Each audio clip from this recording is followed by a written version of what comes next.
राधे राधे। जय श्री कृष्णा। बोलो सूर्य भगवान की जय। सूर्य भगवान आप सबकी मनोकामनाएं पूरी करे।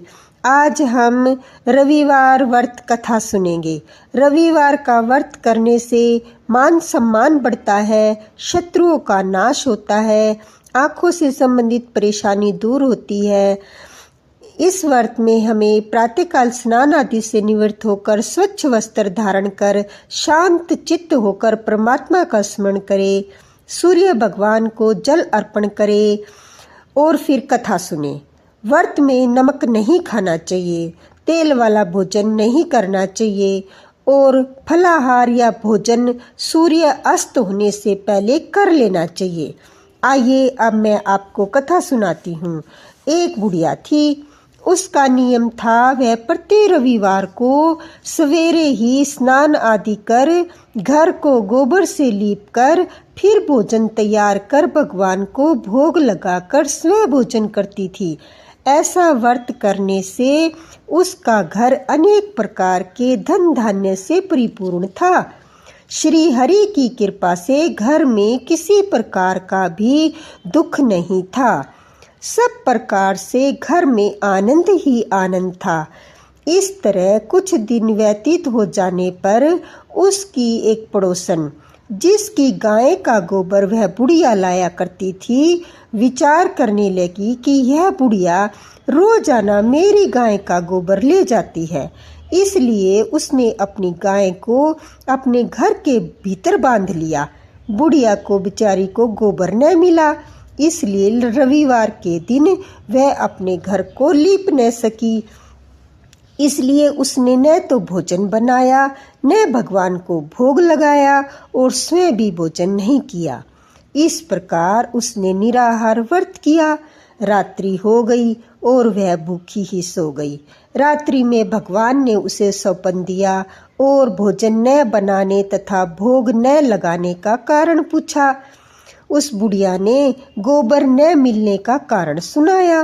तब भगवान ने कहा कि माता, हम तुमको ऐसी गायें देते हैं जिससे सभी इच्छाएं पूर्ण होती है, क्योंकि तुम हमेशा रविवार को गाय के गोबर से घर को लीपकर भोजन बनाकर मेरा भोग लगाकर खुद भोजन करती हो।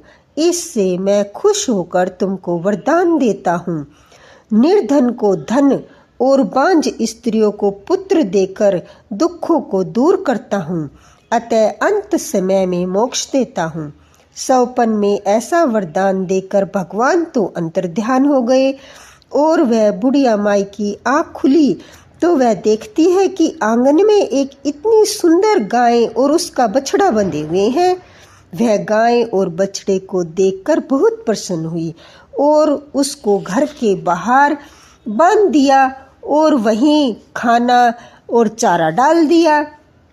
तब उसकी पड़ोसन बुढ़िया के घर के बाहर एक अति सुंदर गाय और बछड़े को देखकर द्वेष के कारण उसका हृदय जल उठा और उसने देखा कि गाय ने सोने का गोबर दिया है, तो वह उस गाय का गोबर ले गई और अपनी गाय का गोबर उसकी जगह पर रख गई। वह नित्य प्रति ऐसा ही करती रही और वह सीधी सादी बुढ़िया, उसको इस बात की खबर नहीं हुई। तब सर्वव्यापी ईश्वर ने सोचा कि चालाक पड़ोसनों के कर्म से बुढ़िया ठगी जा रही है, इसलिए ईश्वर ने संध्या के समय अपनी माया से बड़ी जोर से आंधी चला दी। बुढ़िया ने अंधेरे के भय से अपनी गौ को भीतर बांध लिया।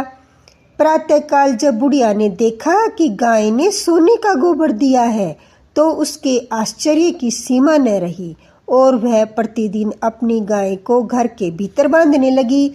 उधर पड़ोसन ने देखा कि बुढ़िया गाय को घर के भीतर बांधने लगी है और उसका सोने का गोबर उठाने का दांव चल नहीं रहा, तो वह ईर्ष्या से जल उठी और कुछ उपाय न देख पड़ोसन ने उस देश के राजा की सभा में जाकर कहा, महाराज, मेरे पड़ोस में एक बुढ़िया रहती है। उसके पास एक गाय है जो आप जैसे राजाओं के योग्य है। वह नित्य सोने का गोबर देती है। आप उस सोने से प्रजा का पालन करिए। वह वृद्धा इतने सोने का क्या करेगी? राजा ने यह बात सुनकर अपने दूतों को उस बुढ़िया के घर से गाय लाने की आज्ञा दी। बुढ़िया प्रातः ईश्वर को भोग लगा भोजन ग्रहण करने जा रही थी कि राजा के कर्मचारी गाय खोलकर ले गए।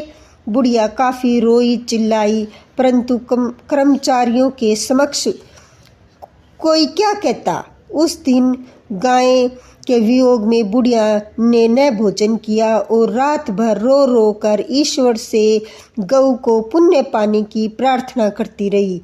उधर राजा गाय को देखकर बहुत प्रसन्न हुआ, लेकिन सुबह जैसे ही वह उठा, सारा महल गोबर से भरा दिखाई देने लगा।